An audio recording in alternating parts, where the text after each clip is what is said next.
Episode 1, The Little Thing That Changed Everything. Okay, picture this, Sarah Jenkins, 35, living her life in a cozy little house somewhere outside Chicago. Graphic designer career, creative, but nothing too wild. Husband Mike, solid guy, pushing 40, manages construction projects, good with his hands, dependable shoulder to lean on. Looks like the American dream, pure and simple, manicured lawn, weekend barbecues, plans for a vacation in Mexico. Idyllic, right? But you know how it is? The devil's in the details. Lately, something had shifted. It wasn't like Mike started wearing silk robes or suddenly got into opera. No. The changes were sneakier. Like a faint draft in a closed room, you don't really feel the breeze, but goosebumps prickle your skin anyway. He started working late more often. Swamped, honey, end of the quarter, he'd mumble, kissing her cheek with the scent of someone else's office and cheap coffee clinging to him. Then came the phone calls. Mike would step into another room or mutter into the receiver so quietly a mosquito wouldn't hear. When asked who called, the standard reply, "Oh, just work stuff." Yeah, work stuff.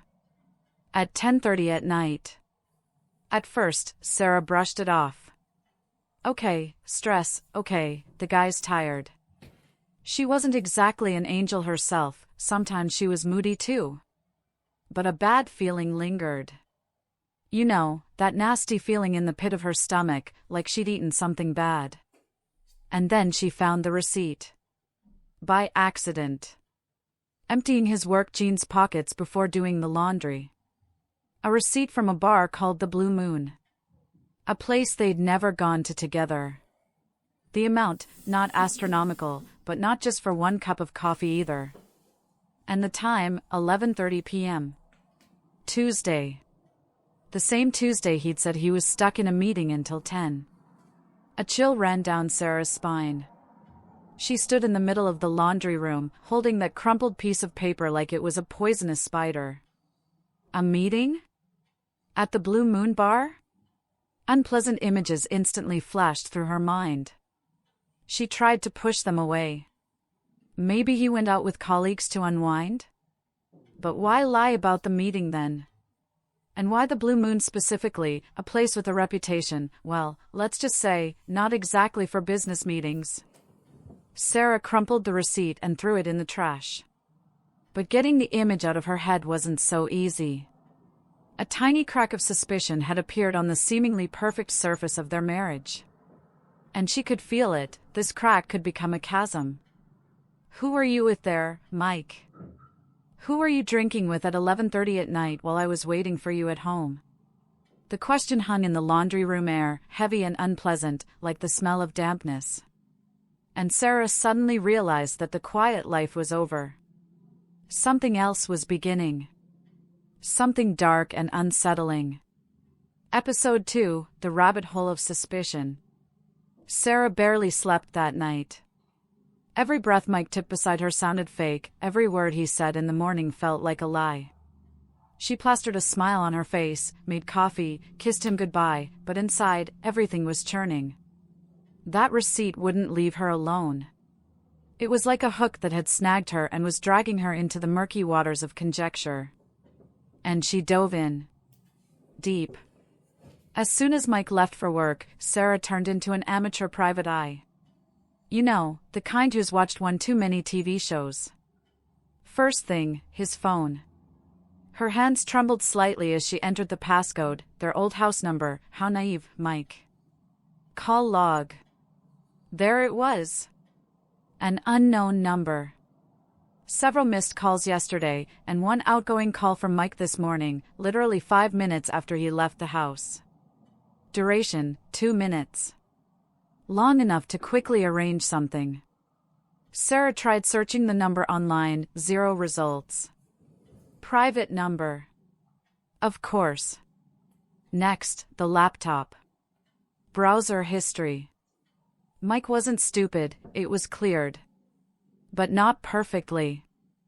Search queries included the name of that same bar, the Blue Moon, then hotels near O'Hare Airport, and also how to know if my phone is being tracked. Aha! So he was hiding something and afraid of getting caught. Sarah's heart pounded harder. This wasn't just anxiety anymore, it was almost certainty. Online credit card statements. There it was. A flower shop last week. A small bouquet. Definitely not for her, she would have remembered. And, wait for it. A charge at the Quiet Harbor restaurant.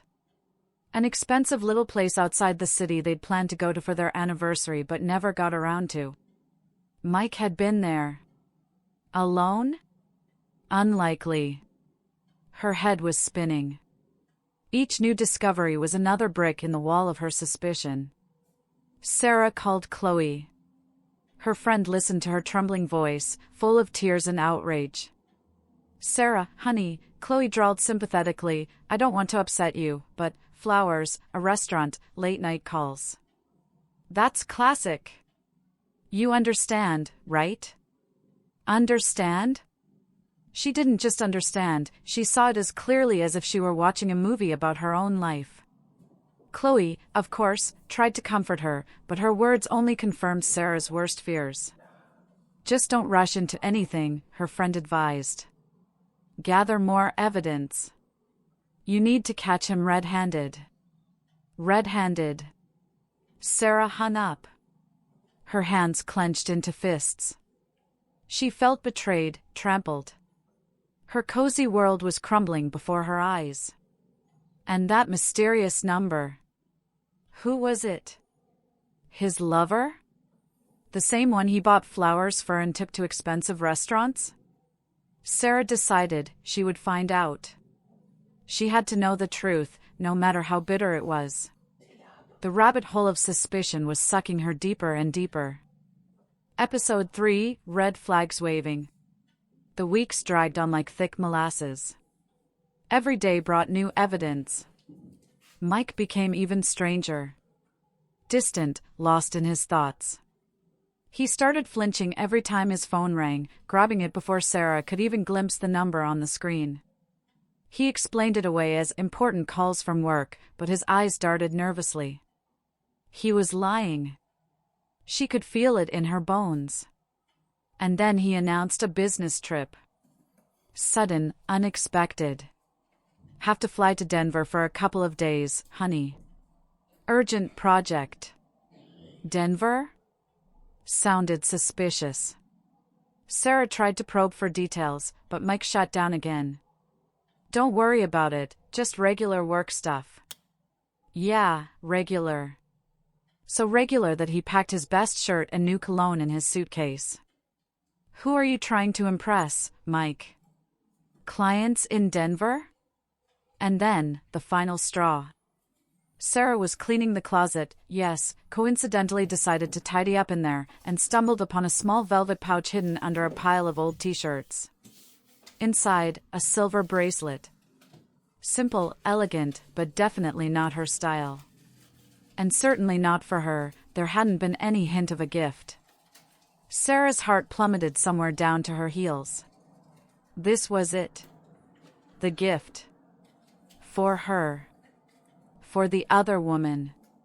She sank onto the floor of the walk-in closet, clutching that damn pouch to her chest. Tears flowed freely. Bitter, burning tears. All doubts vanished. Now she knew. Not just suspected, but knew. Her Mike, her reliable, loving Mike, was a cheater. In her mind, a portrait of her rival was already taking shape, young, beautiful, successful. The kind of woman he could afford expensive restaurants and silver bracelets for. The kind he lied for and took on fake business trips. Pain mingled with anger. How could he? After all these years together? After everything they'd been through? She wanted to scream, smash dishes, call him and pour out all her despair and hatred. But something stopped her. Chloe's words, "You need to catch him red-handed." Just accusing him was nothing. He'd lie his way out of it, wriggle free. She needed irrefutable proof. The kind he couldn't deny. Sarah got up from the floor. Wiped her tears. Put the pouch back in its place, carefully hidden under the old t-shirts. Inside, she was burning, but outwardly she was calm. Almost. She decided, no more being a victim. Time to act. She would expose him. And then she would look him in the eye and ask, why? A plan began to form in her mind. A plan for revenge? No. A plan for justice. She had to know the truth. Even if that truth destroyed her completely. Episode 4, I'm watching you. The decision was made. Sarah became her husband's shadow.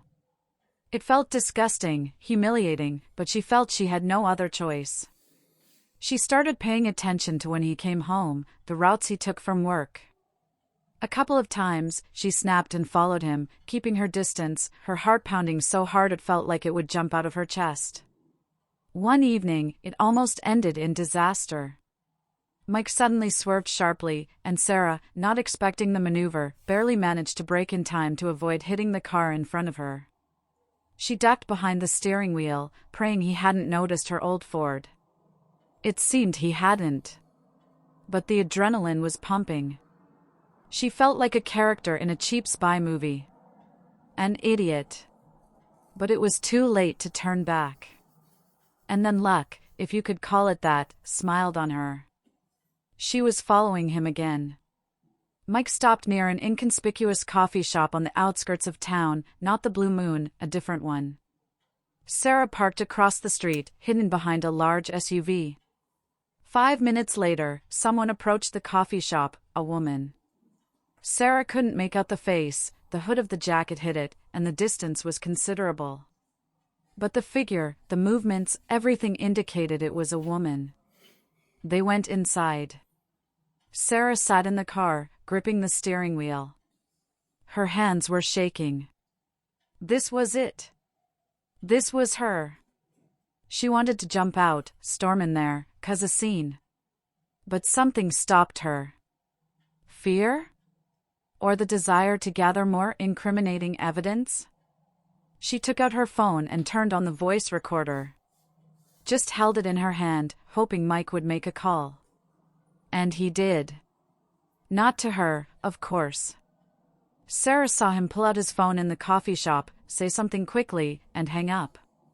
A minute later, her recorder came alive. Mike was calling someone else. Sarah held her breath. Mike's voice sounded tense, clipped. Yeah, I understand. The money will be there tomorrow. No, she doesn't know anything. Try to keep things quiet. The recording stopped. Sarah turned off the recorder. The money will be there tomorrow? She doesn't know anything? Try to keep things quiet? It all added up. He was paying her. For silence? For their meetings? Her heart clenched with pain and disgust. He wasn't just cheating, he was paying for it too. She had seen him. Seen them together. Sure, she hadn't seen the face, but did that matter? A female silhouette, secret meetings, talk about money and needing to keep it all secret from her. There were no more doubts. It was her. His mistress. And Sarah now knew where they met. The next step was obvious. She just needed to wait for the right moment. Episode 5, a conversation about nothing. Before taking drastic action, Sarah decided to make one last attempt. What if? What if there was some logical explanation? She tried to talk to Mike. Not accusing him directly, but sort of beating around the bush. Dinner. His favorite lasagna on the table, wine in their glasses. Sarah tried to create an atmosphere of trust, although inside she was tight with tension. Mike, she began as calmly as possible, I see you haven't been yourself lately. I'm worried. Did something happen at work? Or maybe money problems? Mike looked up at her. His gaze was tired but wary. Everything's fine, Sarah. Just busy at work, you know. But you've become so secretive, she chose her words carefully. Those late calls, staying out late. I just want to know if everything's okay. We're a team, right? And then what she feared happened. Instead of opening up or at least trying to explain, Mike suddenly got irritated. God, Sarah, not this again. How many times do I have to tell you? Everything's fine. Why are you always looking for something? Why can't you just trust me? He raised his voice. His fork clattered onto the plate. His eyes flashed not just with fatigue, but with anger. A defensive reaction. The classic defensive reaction of a guilty person. Sarah felt tears welling up. I'm just worried about you, about us, she barely managed to say. You don't need to worry about me. Mike snapped. Mind your own business and stay out of mine. He abruptly stood up from the table and left the room, slamming the door. Sarah sat alone in front of the half-eaten lasagna. The wine in her glass tasted bitter. So much for a conversation. So much for being a team. He wasn't just hiding something, he was aggressively defending his secret. And that phrase of his, why can't you trust me? As if she were the one at fault. Her last hope for a peaceful resolution shattered. His nerves, his anger, his unwillingness to talk, it all screamed guilt. Louder than any receipts or recorded conversations. For Sarah, this was the final confirmation. He was lying. He was cheating. And he wasn't even going to repent. Fine. If he didn't want to do this the easy way, it would be the hard way.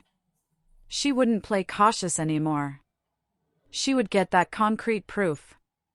And then he wouldn't be able to deny it. Then he would have to answer for everything. Episode 6, The Concrete Proof. The days following that failed conversation turned into a period of tense waiting. Sarah was like a tightly wound spring. She knew what she was looking for, and she was sure she'd find it soon. She became even more vigilant, checking his email, pockets, browser history, now without any pangs of guilt. She had the right to know. And she found it. It happened one morning while Mike was in the shower. His phone lay on the nightstand. The screen lit up, a new message. Sarah lunged for it. From that same unknown number. The message was short, Old Mill Hotel, room 312. Tomorrow at 7 p.m. Don't be late. Old Mill Hotel. That was the same hotel on the edge of town whose name she'd seen on the credit card statement. Room 312. Tomorrow at 7. This was it. The so-called business trip to Denver turned out to be a trip to the Old Mill Hotel. Sarah quickly took a picture of the message with her own phone and put Mike's phone back just a second before he came out of the bathroom. Her hands were shaking, her heart was racing. But now she had him. Concrete proof. Address, room number, meeting time. What more did she need? She looked at Mike, who was calmly drying his hair with a towel, humming something under his breath. Liar. What a disgusting liar. How could he look her in the eye so calmly while planning a rendezvous with his mistress in some crummy hotel?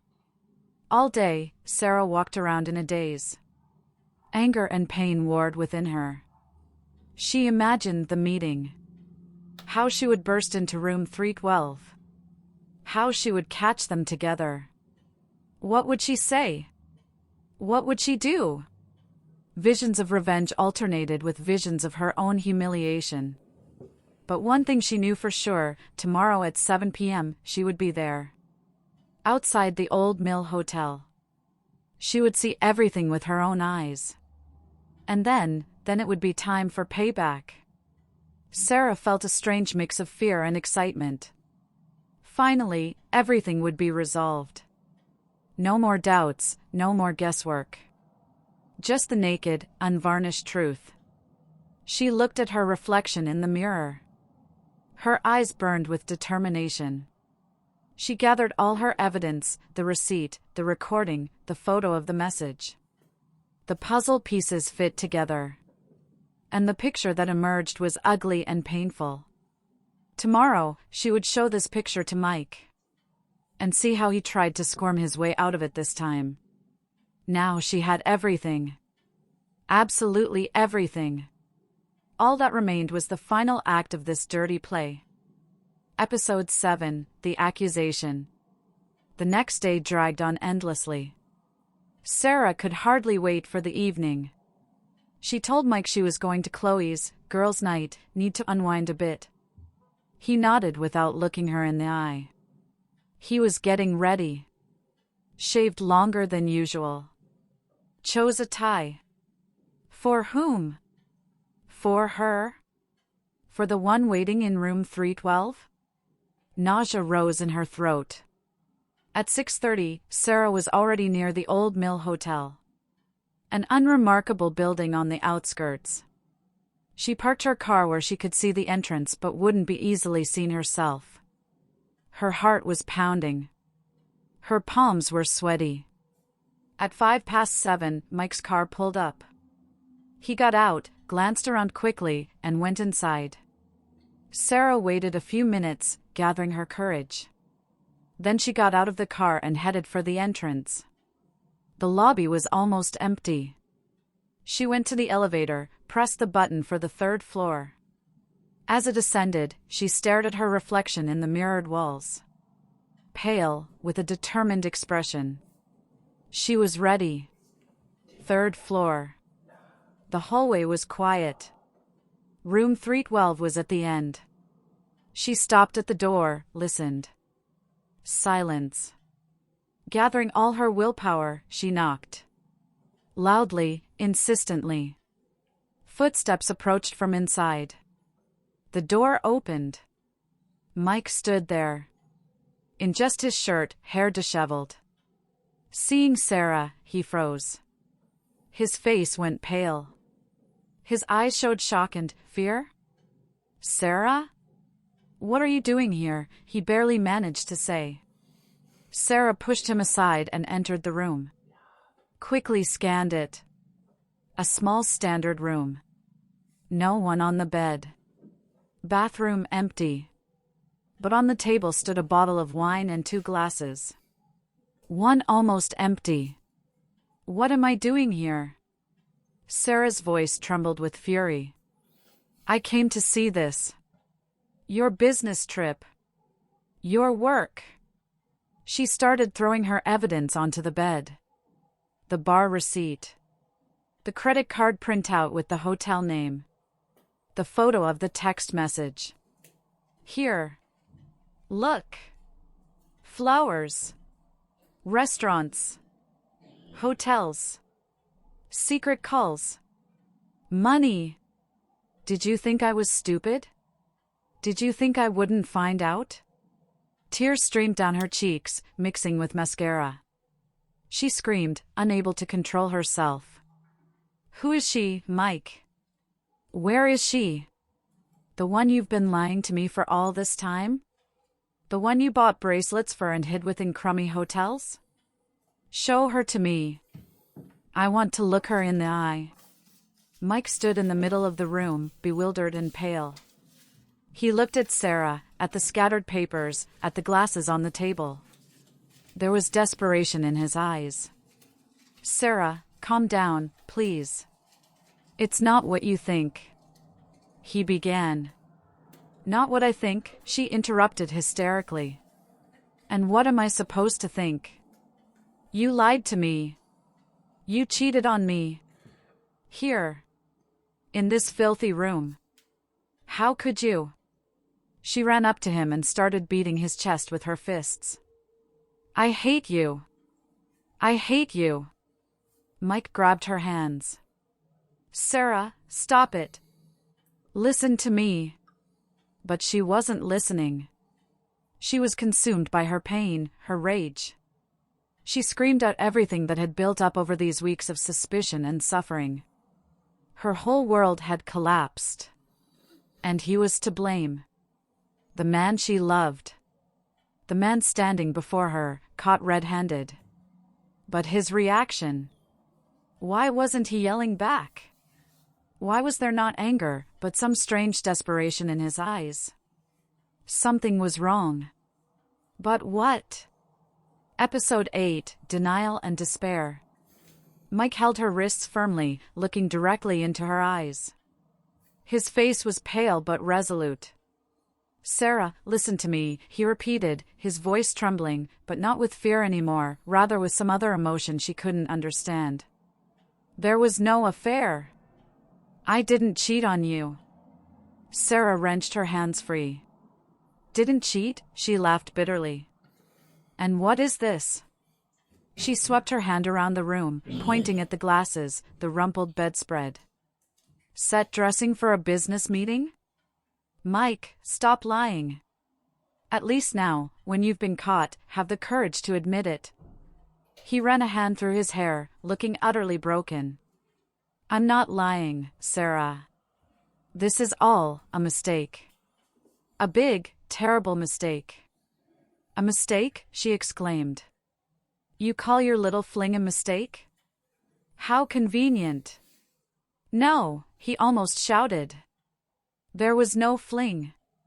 There's no woman here, and there wasn't one. And the 2 glasses? The wine?" Sarah pressed on relentlessly. "Waiting for someone? Or have you already had your business meeting?" Mike sighed heavily. He sat on the edge of the bed, covering his face with his hands.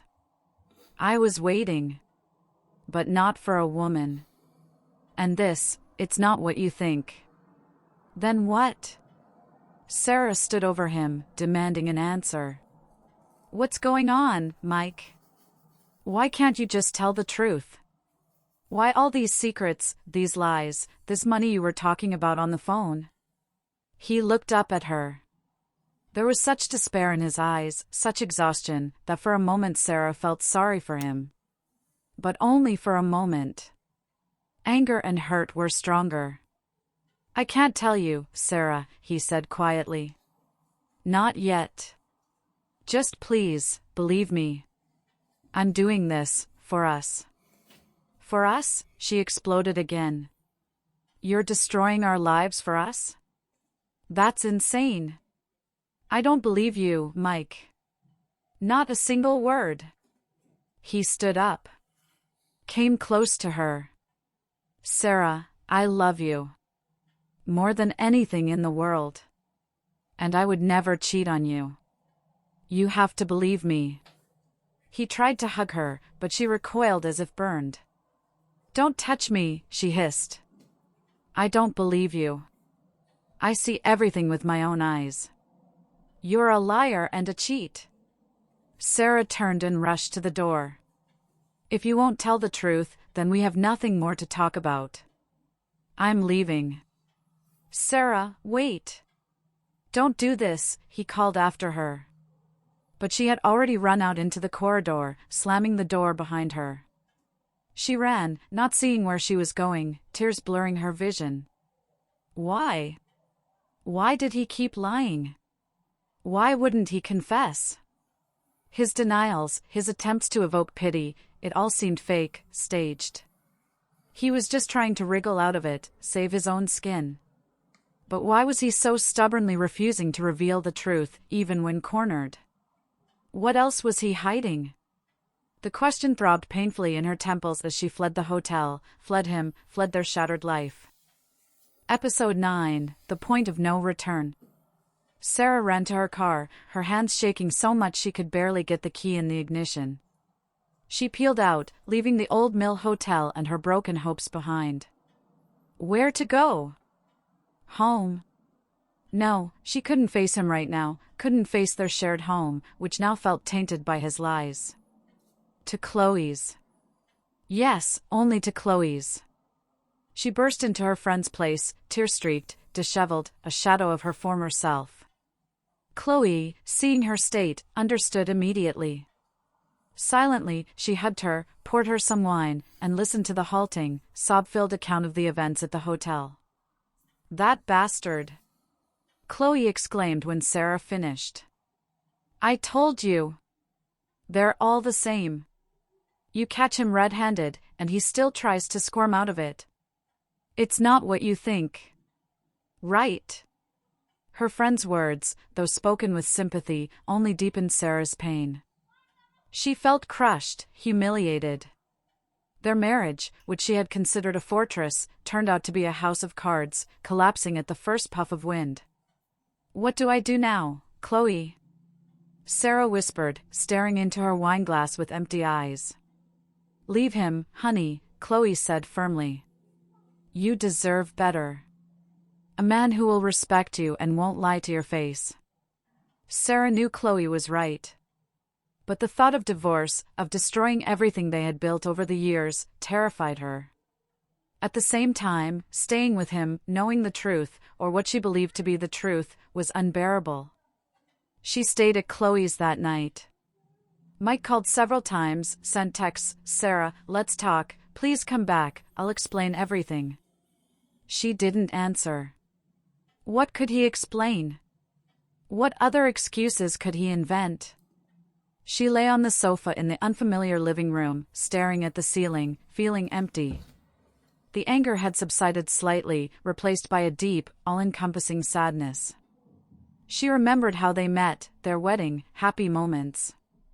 Was it all a lie? Did she really know the man she had lived with for so many years so poorly? His words echoed in her head, I didn't cheat on you, I'm doing this for us. Spoken with desperation, almost convincingly. But the evidence! 2 glasses, the hotel, the secrets.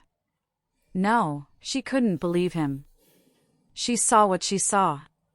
The fight at the hotel wasn't just a fight. It was the point of no return. Something between them had broken irrevocably. Even if he came crawling back on his knees now, begging for forgiveness, could she forget this taste of betrayal, this bitterness of deceit? Could she ever trust him again? Sarah closed her eyes. There was no answer. Only pain and the feeling of an inevitable end. Was this really the end? Was everything destroyed because of his lies, because of that mysterious woman she never saw, but whose presence she felt so acutely? Episode 10, Doubting Her Own Certainty. A day passed, then another. Sarah was still at Chloe's, avoiding all contact with Mike. She tried to gather her thoughts, decide what to do next. Chloe's advice was categorical, divorce and a new life. But Sarah's heart ached at the mere thought of it. She replayed the events of the past weeks over and over in her head, trying to find logic, find answers. And here, in the relative quiet, away from the emotional explosion at the hotel, doubts began to creep in. Small, nagging doubts about her own unshakable version of events. She remembered that detail she'd noted earlier, the silver bracelet found in the closet. It was nice, but simple. Too simple for a gift to a mistress you take to expensive restaurants. Women usually like something more refined, right? And the meeting place? The Old Mill Hotel. Sarah suddenly remembered hearing about it before. It wasn't the kind of hotel people went to for romantic rendezvous. Old, a bit rundown, located in an industrial area, near what? Sarah strained her memory. It seemed like there was some specialized clinic nearby. Or a law office. Something like that, not romantic at all. And those 2 glasses in the room? Why only 2? If he were waiting for a lover, maybe he'd have ordered champagne, fruit? But there was just a bottle of ordinary red wine, the kind they often drank at home, and 2 simple glasses. And most importantly, Mike's reaction. Shock, despair, pleading to be believed, but not the typical excuses of a guilty man. He didn't try to shift the blame onto her, didn't say, you drove me to it. He just kept repeating, it's not what you think, and I can't explain. Why? If it was a simple affair, what stopped him from confessing when he was caught? What else was he afraid of? Sarah sat on the sofa, holding her head in her hands. Could she have been so wrong? Could all her concrete evidence be just a set of coincidences that she herself had pieced together into the narrative she needed? Her head was spinning. She had wanted to believe in his infidelity because it was simpler, more understandable. But what if everything was much more complicated? That thought scared her even more than the idea of an affair. Because if she was wrong, then she herself had destroyed everything with her mistrust, her suspicions. She remembered his eyes in the hotel, full of pain and despair. What if he was telling the truth? What if he really needed her trust, and she had interrogated him mercilessly? The small seed of doubt planted in her soul began to sprout. Maybe that bracelet wasn't for a mistress? Maybe the meeting at the hotel had a completely different purpose? Maybe she really had missed something? Something very important? Episode 11, A Glimpse from the Other Side. Meanwhile, Mike was desperate. After Sarah fled the hotel, he sat in the room for a long time, staring into space. Her accusations, her pain, her tears, they were all vivid in his mind. He had screwed everything up. Trying to protect her, he had only made things worse. Now she hated him, thought he was a cheater. He picked up his phone. With trembling fingers, he dialed the same number that had terrified Sarah so much. "Yeah," a harsh, unpleasant male voice answered. "Well, Jenkins? Got the money?" "I do," Mike breathed out. "But there's a problem." She found out. Not everything, but she was here. Irritated huffing came from the other end. "What the hell, Jenkins? I told you, quiet. Nobody finds out. If your little wife starts sticking her nose where it doesn't belong, the terms change. You understand?" "I understand," Mike ran a hand over his face. "I'll handle it. Tomorrow, as agreed. The money will be there. You better have it," the voice hissed. "Otherwise, well, you know. Your pretty wife definitely won't like what I could tell her about your old sins." The call ended. Mike threw the phone onto the bed. Old sins. The thing he had carefully hidden all these years. The thing that could destroy their lives far more devastatingly than any imagined affair. He thought he had dealt with the past, but it had caught up with him at the most unexpected moment. And now he was forced to pay, literally. He looked at the second glass on the table. He hadn't been waiting for a mistress. He was waiting for this guy, the blackmailer. The meeting was supposed to happen here, in this neutral place. He wanted to hand over the first installment and try to negotiate, to end this once and for all. But then Sarah burst in. Now the situation was even worse. The blackmailer was furious. Sarah had left, convinced of his infidelity. And he needed a huge sum of money by tomorrow. Money he didn't have. He picked up the phone again. Dialed a different number. "Hello, Mark? It's Mike. Listen, brother, I need your help. Urgently. And not a word to Sarah, okay?" He spoke quickly, haltingly, explaining the situation, not the whole truth, of course, but enough for his brother to understand the seriousness. Mark, his younger brother, listened silently, then sighed heavily. "How much do you need, Mike?" Mike named the amount. Silence hung in the air. "Okay," Mark finally said. "I'll figure something out. But Mike, you're playing with fire. And you have to tell Sarah everything. She needs to know." "I know," Mike whispered. "I'll tell her. When it's all over." He hung up. The hope of his brother's help calmed him slightly, but the main problem remained. Sarah. How to regain her trust. How to explain everything without completely destroying the fragile thing that was still left between them. He stared at the door through which she had disappeared, feeling utterly powerless. Who was he really dealing with? Not imaginary mistresses, but his own past and the woman he loved more than life itself, whom he was now losing because of his own foolishness and secrets. Episode 12, The Thread Unravels. Sarah sat at Chloe's laptop. The doubts wouldn't leave her alone. She decided to check at least something. Something she could check without leaving the house. The Old Mill Hotel. She typed the name into the search engine. Found their website, old, unattractive. Scrolled through photos of the rooms, aesthetic, clean, but nothing special. Definitely not a place for romance.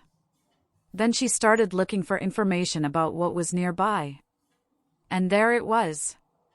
Literally across the street from the hotel was a large law firm, Carter & Partners, specializing in criminal law and debt settlement. And a little further down, the New Beginnings Rehabilitation Clinic. Criminal law? Debts? Rehab clinic? This didn't fit the image of a secret lover at all. Sarah's heart constricted.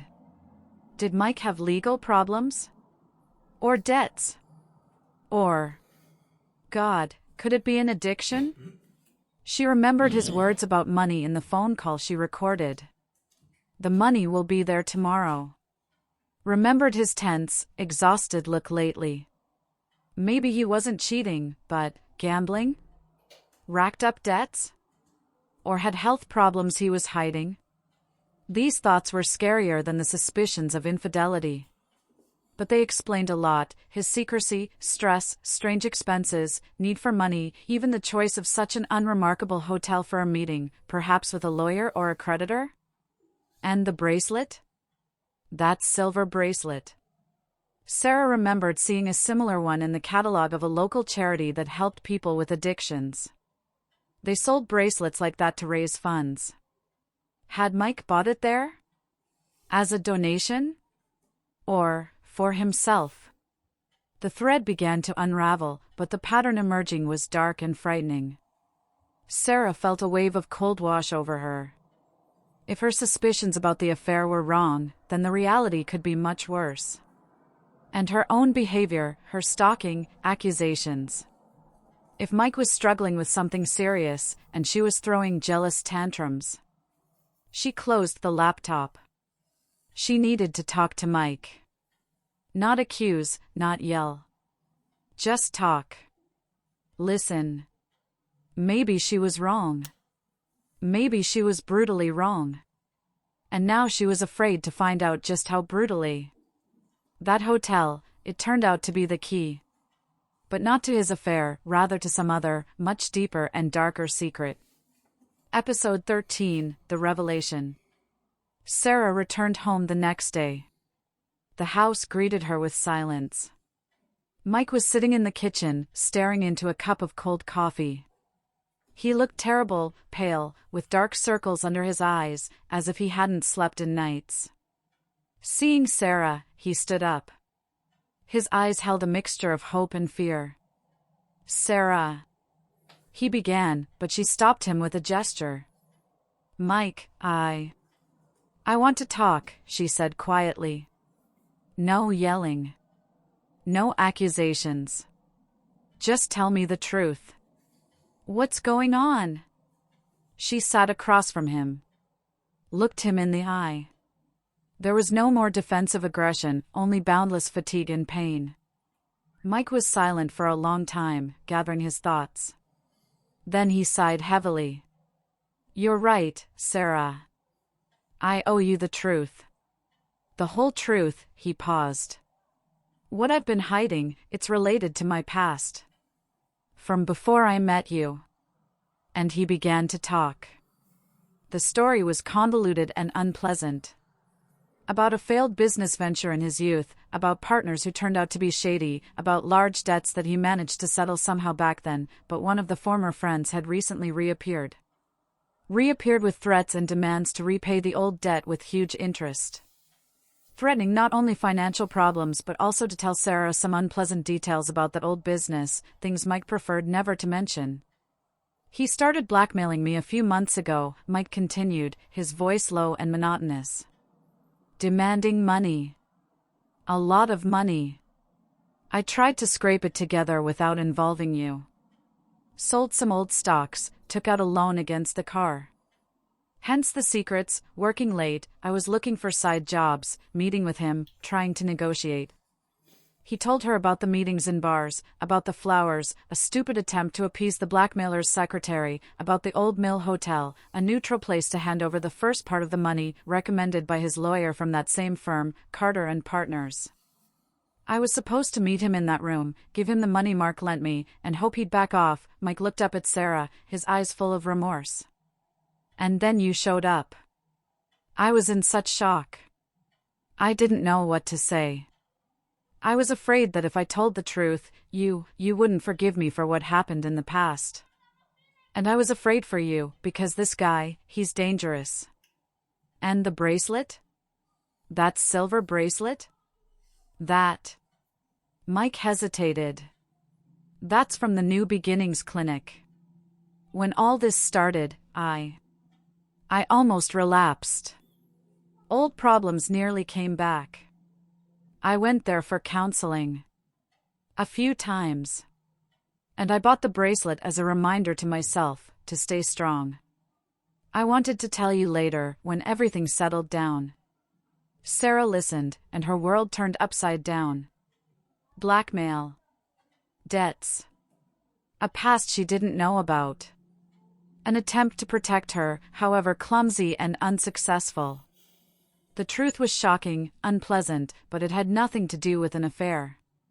She looked at the man she had considered a cheater just yesterday and saw a person cornered, desperately trying to handle problems alone to protect his family. The truth was bitter, but it was there, in front of her. And it wasn't destroying their marriage, but rather her own suspicions and accusations.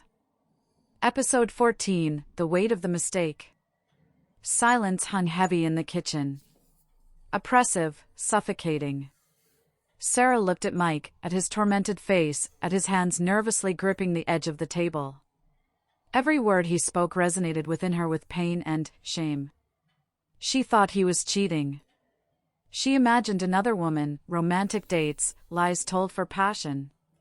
But the reality turned out to be dirty, scary, yet so far removed from her melodramatic fantasies. Blackmail, debts, shadows of the past, fear. That's what hid behind his strange behavior. And she. What was she doing during this time? Instead of supporting him, trying to understand, she suspected, stalked, rummaged through his things, through hysterics. She turned his real problem into her own drama of jealousy. There it was, the brutal truth of her mistake. Brutal not just because she was wrong in her conclusions, but because her actions, her mistrust, her accusations at the hotel, all of it could have had terrible consequences. She almost ruined the money handover, enraged the blackmailer, jeopardized not only their financial stability but perhaps Mike's safety as well. And most importantly, she had inflicted terrible pain on him with her mistrust at the very moment when he, perhaps, needed her support the most. She remembered his words at the hotel, "Why can't you just trust me?" Back then, they seemed the height of cynicism. Now she understood their true meaning. He was begging for trust, and she responded with accusations. Tears welled up in her eyes. But these weren't the tears of a wronged woman anymore. These were tears of remorse. Mike, Her voice trembled. I'm so sorry. I was such an idiot. So blind. She stood up, walked over to him, and gently touched his shoulder. He flinched but didn't pull away. I should have known something was wrong, she continued, barely holding back sobs. I should have talked to you differently. I should have trusted you. And I ruined everything. She saw his bewilderment, his despair, his clumsy attempts to shield her from this nightmare. And she understood how unfair she had been to him. The relief that there was no affair mingled with a burning shame for her own behavior. How could she have been so cruel? How could she have been so wrong? The weight of that mistake settled on her shoulders, an unbearable burden. Episode 15, What Have We Done? After the initial shock and tears came exhaustion. They sat in the kitchen for a long time, talking. Calmly now, though still painfully. Mike shared more details about the blackmailer, the amount of debt, how Mark had helped raise the money. The handover had happened that morning. It seemed quiet for now. The blackmailer got his money and disappeared. At least, for a while. But the relief wasn't complete. Questions remained. Had her appearance at the hotel provoked the blackmailer into further action? Did he find out something extra because of her carelessness? Would he come back again? These fears hung in the air. But the main question was different: what would happen to them now? "Mike, why didn't you tell me right away?" Sarah asked quietly. "Even when I accused you at the hotel? Why did you stay silent?" Mike looked at her. "I was scared, Sarah. Scared of how you'd react to my past. Scared you'd despise me. Scared of losing you. And I really wanted to protect you from this mess. I thought I could handle it myself. What an idiot I was." She understood his fears. But his silence, his secrets, they still caused pain.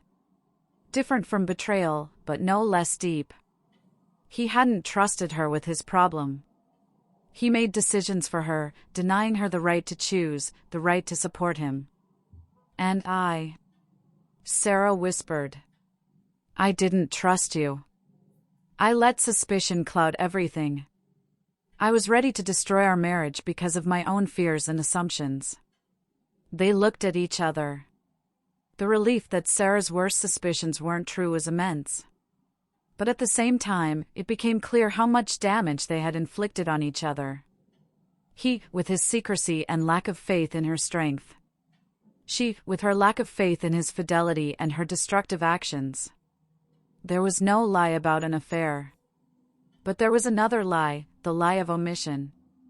There was mistrust, on both sides. Could they survive this? Could they rebuild what had been destroyed? The crisis with the blackmailer seemed to be over. At least, there was a respite. But now they faced another crisis, the crisis of their relationship. Would they have enough strength, love, forgiveness to get through it? To heal the wounds inflicted by mistrust and fear? They both understood what happened had changed everything. And now they had to decide if they could move forward together. But how? And where?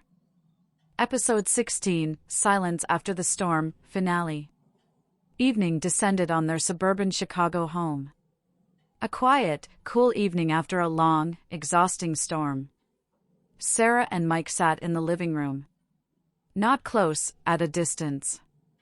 Silent. Words were unnecessary. Everything had been said. The truth, bitter, unpleasant, but the truth, was out in the open. It seemed they could finally breathe. There was no affair. The blackmailer got his money and hopefully would disappear forever. Mike had taken a step towards conquering old demons. Sarah realized her mistake. Happy ending? But there was no feeling of a happy ending in the air. There was fatigue. Deep, all-encompassing fatigue. And silence. Not the calm, cozy silence that exists between close people. But a tense, awkward silence, full of unspoken questions and doubts. Sarah looked at Mike. She no longer saw a cheater. She saw a person who had made mistakes, was afraid, tried to protect, but chose the wrong path. She felt compassion for him, tenderness, and remnants of love. But was it enough? She remembered her rage, her accusations, her readiness to destroy everything. Could he forgive her for that? Could she forgive herself? Mike looked at Sarah. At her pale face, the tear tracks on her cheeks. He saw her pain, her remorse. He understood that his secrets, his fear of opening up, had almost cost him the most precious thing. He loved her. But could he ever fully trust her again after she so easily believed the worst? Could he forget her accusations, her mistrust? She was wrong about the affair. brutally wrong. But was she wrong that trust had been broken? His secrets, his silence, that too was a form of deception. Different, perhaps with good intentions, but still deception. They sat in silence, each lost in their own thoughts. The path back, to that state of naive faith they had before, was impossible. The path forward was unclear and foggy. Could they build something new on the ruins of old trust? Something more honest, more open, but also more fragile? Mike slowly reached out his hand and gently touched her fingers. Sarah didn't pull away. Their eyes met. In Mike's eyes, there was hope and pleading. In hers, pain, doubt, but also a spark of warmth. Maybe this was the beginning. The beginning of a long, difficult journey towards forgiveness and rebuilding. Or maybe it was just a moment of calm before the final break. The ending remained open. There were no loud declarations of eternal love, no promises to start fresh. There was only silence, two pairs of eyes meeting, and the barely perceptible touch of hands. She had been wrong. Brutally. But what happened next, nobody knew. And it was precisely this uncertainty, this mixture of pain, love, and doubt in their eyes, that left the viewer alone with their own thoughts about trust, forgiveness, and the complexity of human relationships. The story was over, but the questions remained. What would you have done?